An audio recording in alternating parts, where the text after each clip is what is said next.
We're doing a segment called Too Bold. We're doing one bold prediction that has nothing to do with your team and one bold prediction that has everything to do with your team. So, to give you a little bit of insight into the panel, you got myself, a St. Louis Cardinals fan. Peyton is a New York Yankees fan. And Diego is a San Francisco Giants fan. And we'll be starting with the fan in the Bay. Diego, go ahead. Too bold. What do you got for me? All right, so the one I've got let's start with for the Giants, for my team. Fair enough. I think that the Giants are going to have not one, but two top 10 Cy Young finishing pitchers this year. Ooh. Is Carson Whisenhunt one of them? No, he's not going to make it to the league until probably like July. I'm a Carson Whisenhunt fan. Oh, I love a little bit of name bias, but I always pull for guys. Yeah. But Logan Webb, who finished top 3 as last year. I think that's totally reasonable. Very reasonable. The second guy, I think Cobb could do it. Harrison can do it if he decides he wants, or not if he decides he wants. If he can put it all together. If he can put it all together early, he showed a lot of good flashes last year at the Major I agree. I like Kyle Harrison too. I think he very well could do it. And then with the now additional veteran leadership of Robbie Ray in the clubhouse, it could definitely help out Kyle Harrison as well. So it's Logan Webb and who though? You named 3 guys. I jokingly said a 4th. I said we're gonna get 2. I said we're gonna get 2. I don't know which 2. Okay. My gut wants to tell me that's gonna be Kyle Harrison, but my head thinks it could very well just be Alex Cobb again. So you think Robbie Ray is he's the last horse? Because if I were to, I'll be honest, if I were to pick 2 guys, I think I would go with Webb and Ray, just because Ray has. Well, Ray's not gonna pitch till after the All-Star break. Is he really? He's out that long? I don't know if about that long, but he's not going to be back soon enough to where I think he'll. Oh, I thought he was only out for a month or so, and I was like, you can finish. You can finish, 9th in Cy Young if you make 25 good starts. I thought it was going to be a situation like that. Let me see. It could be Robbie Ray. I might just have my timeline way off. We're also buying Peyton more time. So yeah. So let me see. Let me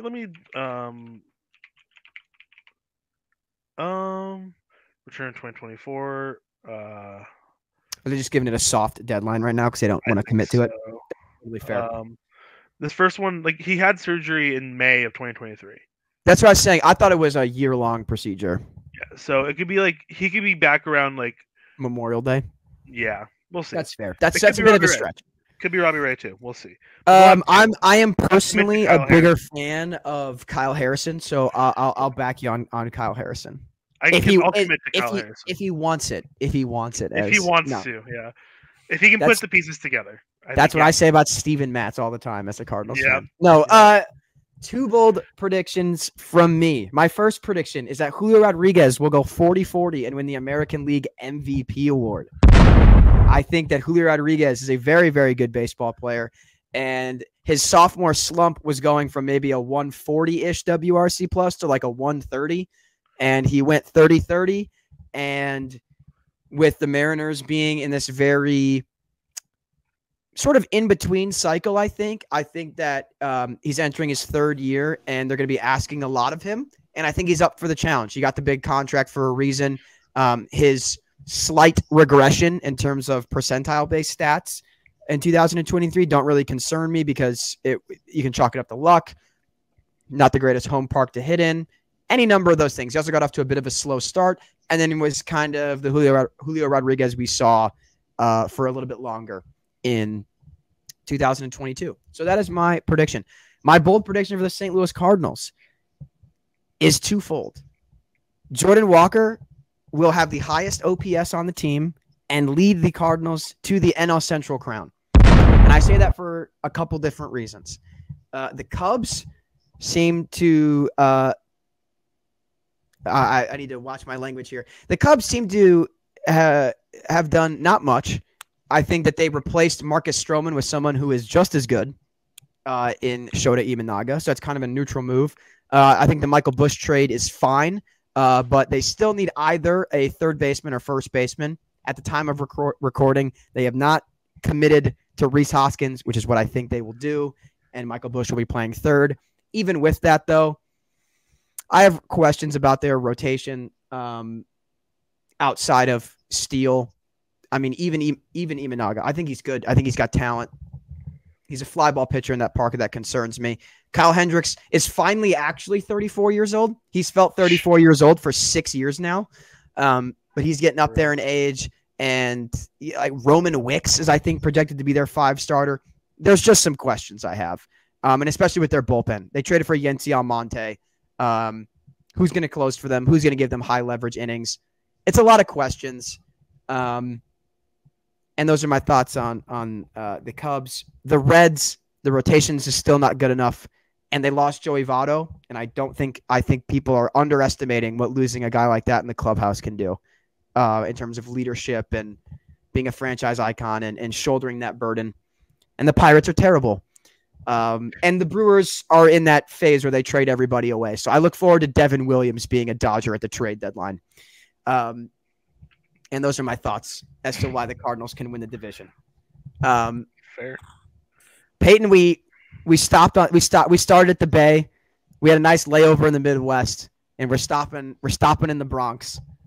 Get too bold. What do you got for me?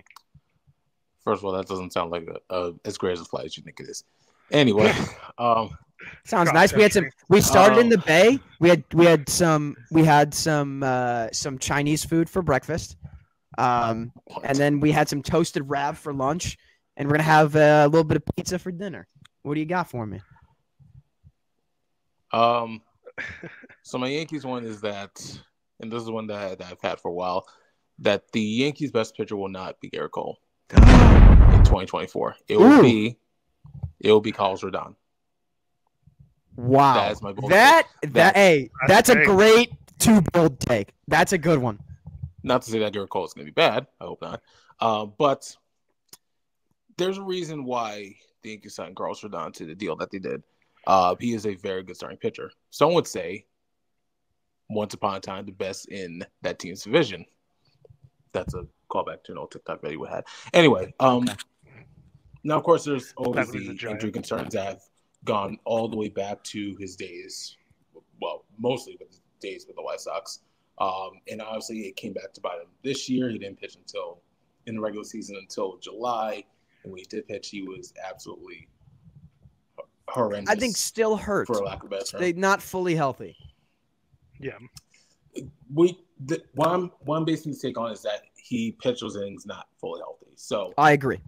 6-month layoff, can be fully healthy, still relatively young, still has the stuff we would assume. I believe that he's primed for a bounce back season, and the bold prediction is that it'll be a better season than Garrett Cole's in 2024. Not to say that Garrett Cole will be bad again. Yeah, Garrett Cole was pretty good last year. I don't know. Yeah, only I think he had an okay season. They should give like an award for that, like the best pitcher. Maybe. Yeah.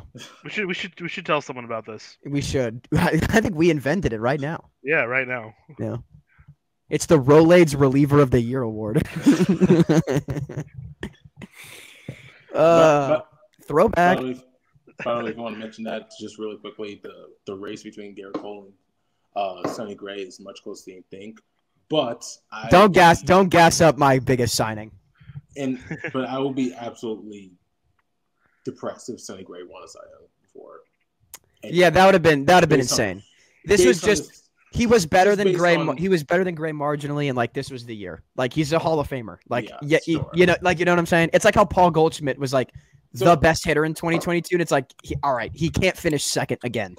So yes, there's that, but also just based on the way Sonny Gray's tenure went in New York, just that's fair. I forgot about that. Just living like Larry. Are we all just Truly. we're all for one reason or another just like pulling for Rodon, aren't we?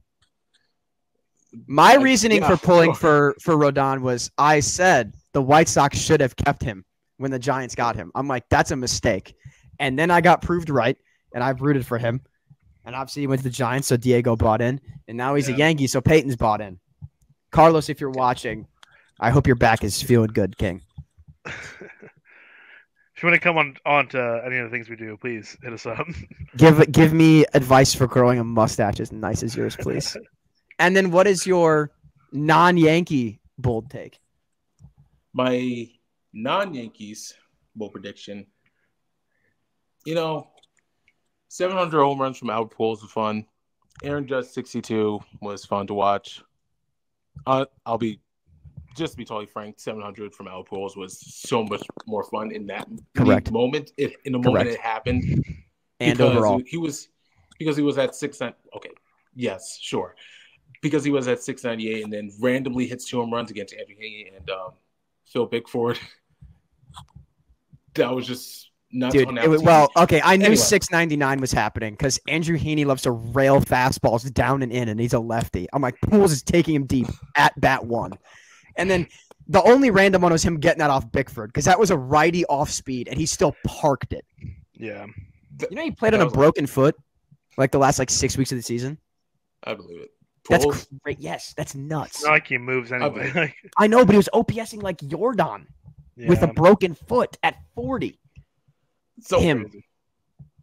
So I mentioned those 2 numbers, and I will also. What's another ridiculous? Acuna 40-70. Acuna 40-70. I've seen predictions that people. I saw predictions. Someone said he's going to go 50-50 this year. God damn it, Carson! Is that your take? Prediction? That was Acuna 50-50. It actually wasn't going to be Acuna. It was going to be someone will have a 50-50. Someone. I don't know who. Ohtani could be. If they let Ohtani run, that'd be can't nuts. pitch this year. That's what I'm saying. He can't pitch. He's just doing swim moves. They're just holding their breath every at bat. Like we got to pay this guy $68 million when he's 50. Yeah, but the point of the take was it's about that time. The new rules are in. The new rules are working. We're a year into it. People are more comfortable stealing bases. Eventually, I guess catchers will be more comfortable with the rule. Pitcher will be more comfortable, and then things will return back to. I was going to say, can I make the argument? Back to a little bit of normal? Yeah, I was going to say, you don't think there'll be a little bit of regression this year? I think there'll be a little bit of regression. I don't think it'll be that much regression. Okay, fair enough. Still above the previous norm. But you're saying someone is going 50-50 is your bold take. I'm saying it's time for a new milestone that no one has ever done before, and someone will go for 50-50. Can I ask, what about caught stealing in a season? What's the record? No, that's got to be like 70. Yeah, never mind. Because we already know. I bet you it's sometime in the 1900s. Yeah. In my 1900. Diego, post-integration, if you could pull that up. I'm looking. When they're playing, when they were the good old boys in wool jerseys. Ricky Henderson, 335 career. Well, yeah, but his conversion rate is still like 90 probably. True. Oh, no. Actually, yeah, it's probably close to 90. Didn't he steal over 2,000? 1406. 1406. 14 divided by season 42 caught stealings in a year by Ricky Henderson. That is probably not happening. Probably not. How about this? What is the record for? What could happen? What could conceivably happen? Yeah, the catcher, throwing out record number. Of no. Guys. Or no. Number. Here's the problem though. It's the Yachty problem. Guys don't run on him though. You know what I'm saying? Yeah, like that's fair. Because like Bailey could go for the percentage, but that's the issue. They don't run on him because they know he's got a cannon. They kept running on him last year, and it didn't go. Well, yeah, I'd be curious to look at that month by month rolling because I bet that declined. Because I bet they were like, "This guy's young, we can run on him." Then it was like, "No, you can't." You figured out you couldn't. Yeah.